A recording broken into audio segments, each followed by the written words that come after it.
Hi everybody, this is your friend Daniel Hutchins. We're back again on Hutchins Hut Productions. Yes, Hutchins Hut Productions. Okay, so on Hutchins Hut Productions, what are we talking about? That's a good question. Because today we are actually going over to our friends on the comic book universe, and we are going to be talking about some stuff. So we're going over to our friend Comic Book Resources, and we're going to be telling you something interesting. Okay, so did you know that the Millennium Falcon, their original owner, was not a Star Wars hero? Yes, the Millennium Falcon, yes, the most popular ship in Star Wars. The original owner has no Star Wars hero. Okay, now the Millennium Falcon is owned by some of the biggest heroes of the galaxy, but there was a time when it was not by a hero. Okay, you want to know what that is? Okay, the Millennium Falcon is not only if not used as the most iconic ships in Star Wars, but all of science fiction, from Han Solo, Chewbacca, and Lando Calrissian. Also, both Han Solo and Lando Calrissian have been played by two different actors. You've had Harrison Ford and Alden Ehrenreich, and then you also had Billy D. Williams and Donald Glover. And the later of the two is supposed to be getting a series that's in development limbo. Okay, due to the failure of the Alden Ehrenreich's solo Star Wars story. Okay, so I talked about it on Hutchins Hut. I've already talked about it, so let's keep going. Okay, so under the futuristic paradise we call the Fantastic Worlds on the galaxy of Star Wars, it's a rundown, barely held together, but now we have the Millennium Falcon. It's a prime example of that. Rather than completely replace the ship with something more sturdier, the heroes prefer to slap new parts on and keep it going.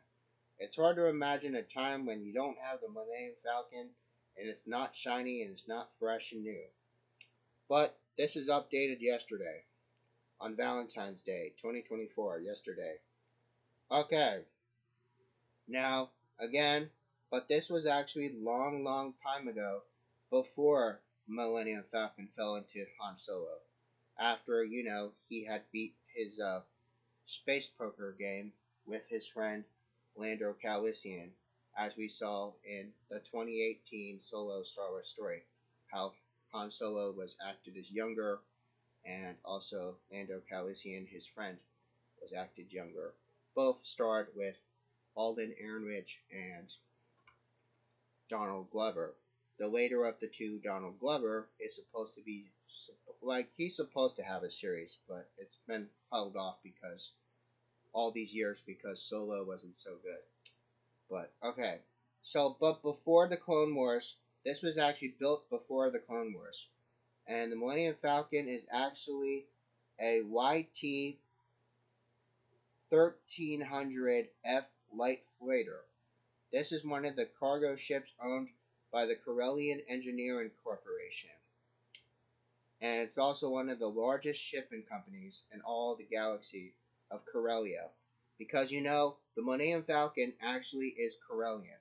It's a Corellian ship, as Solo had said himself. Now, around the time of Attack of the Clones, the Millennium Falcon is sold to the Republic for a small price and is little known as a cargo company off of Coruscant, even though we know the ship has Corellian origins, as we just say. There is also given the name of Stellar Envoy. Stellar Envoy, as the ship is overhauled, military grade, radar dish on the top, as we always saw the radar dish satellite thingy. On top is even more just for transport. But the ship is also very boring. And because when you're inside of it, it's kind of like you're kind of like going around and around and around. It just keeps going. But then it soon finds itself in a part of a fatal collision. Did you know the Millennium Falcon was almost destroyed? Yes, it's true, guys. The Millennium Falcon was actually almost destroyed. Okay, the Millennium Falcon has been involved in battles of mass destruction after three different Death Star space stations, including Battle of Yavin, Battle of Endor, and the Battle on Starkiller Base. So those are three different times with the Death Star space stations. Now, the young Millennium Falcon also appeared in an Easter egg from the Star Wars Revenge of the Sith. Yes, it was an Easter egg. It's actually been left behind by the Senate, but shortly afterward, the ship had a deadly collision with a large freighter. It becomes severely damaged, making it almost inoperable. The wreckage also was hauled away to a scrapyard and was forgotten until an unknown scavenger discovered it and started repairing it. Yes. Okay. Once the freighter is up and running, the Imperial Archives states it got passed down between numbers of owners before it had reached Lando Calrissian. So there's been a number of different owners of the Millennium Falcon before Lando Calrissian, and then before he got bested out by his friend Han Solo. Okay, the suave smuggler won the ship by cheating in a game of sabacc, similar to the situation of who shot first, Guido or Han. But this basically says it's registered under the names of the Millennium Falcon. So from here, it's like you modify it with new styles, new engines, new tech. It's like eventually making it the fastest ship in the galaxy. Han then finds it in Solo after he beats his friend Lando in a game, like we already know. But now the Millennium Falcon is so iconic, it's also one of the most it's also like almost one of the main characters, even though it's just a ship. But so many lives have gone on the line with the Millennium Falcon. It also has had more simple places in the galaxy. It's also lived a comfortable existence in time. It's hard to imagine a Star Wars galaxy without the Falcon, because with ordinary space trackers and truckers try to pilot it, it's none other than just a ship and freighter, which later helps put the Empire down to its knees to help destroy the Death Stars. Because you have Death Star Battle of Yavin, Death Star, and the like we just said, the Battle of Yavin, the Battle of Endor, and then the Starkiller Base. Okay, did you know the Millennium Falcon is directly inspired by Joss Whedon's cult classic sci-fi series Firefly, which also includes a starship called Serenity? Do you guys know that? I didn't. But the Millennium Falcon has passed through many hands throughout the course of Star Wars. Han Solo is also not only the most famous owner by far. His death at the end of Force Awakens, when his son had stabbed him in the stomach with his own lightsaber blade, leaves the ownership up in the air. The most obvious choice for the new ship's owner should be Han Solo's first mate, Chewbacca. Chewbacca, would not appear to be the case.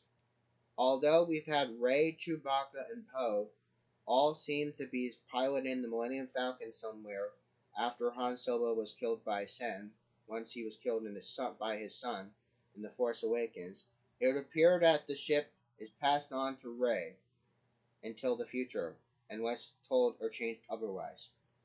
She then takes the ship down the Octu, where she also trains with Luke Skywalker, who also is dead. Yes, Luke Skywalker also is dead, and eventually travels to his hometown in Tatooine on the end of the Rise of Skywalker.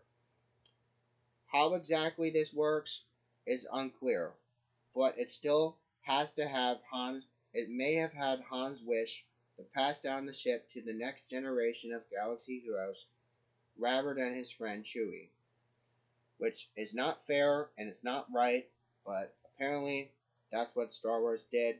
Instead of passing it down to Chewie, they passed it down to the next generation instead.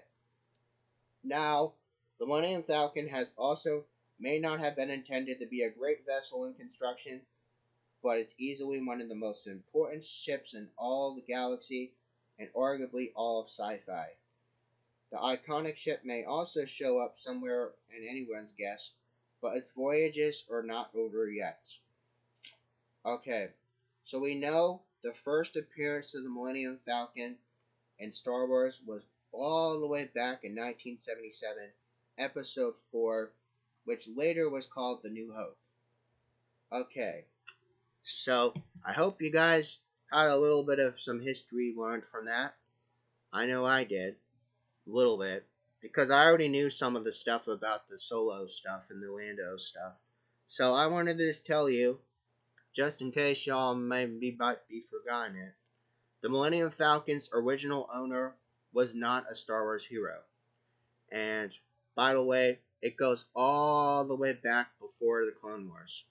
Yes, the history of the Millennium Falcon has gone all the way back to Corellia and Coruscant and the Republic, all the way back to Episode 2 and the Attack of the Clones. Even though it's also been said to have been prophesized to also, like we just said before, like in the trivia facts, that you know now, that since I told you, that now we know that there was an Easter egg. Yes, there was an Easter egg. There was an Easter egg appearance of the Millennium Falcon ship from Episode 3, The Revenge of the Sith. Even though it's an Easter egg in that movie, it's still highly, highly, highly, highly one of the most popular Star Wars ships in the whole galaxy. And that is why I decided, hey, let's talk about it. So, the history of Millennium Falcon. Yeah. So, again, let me know your thoughts. Yeah, nice one. I'll swing in another one. See you soon.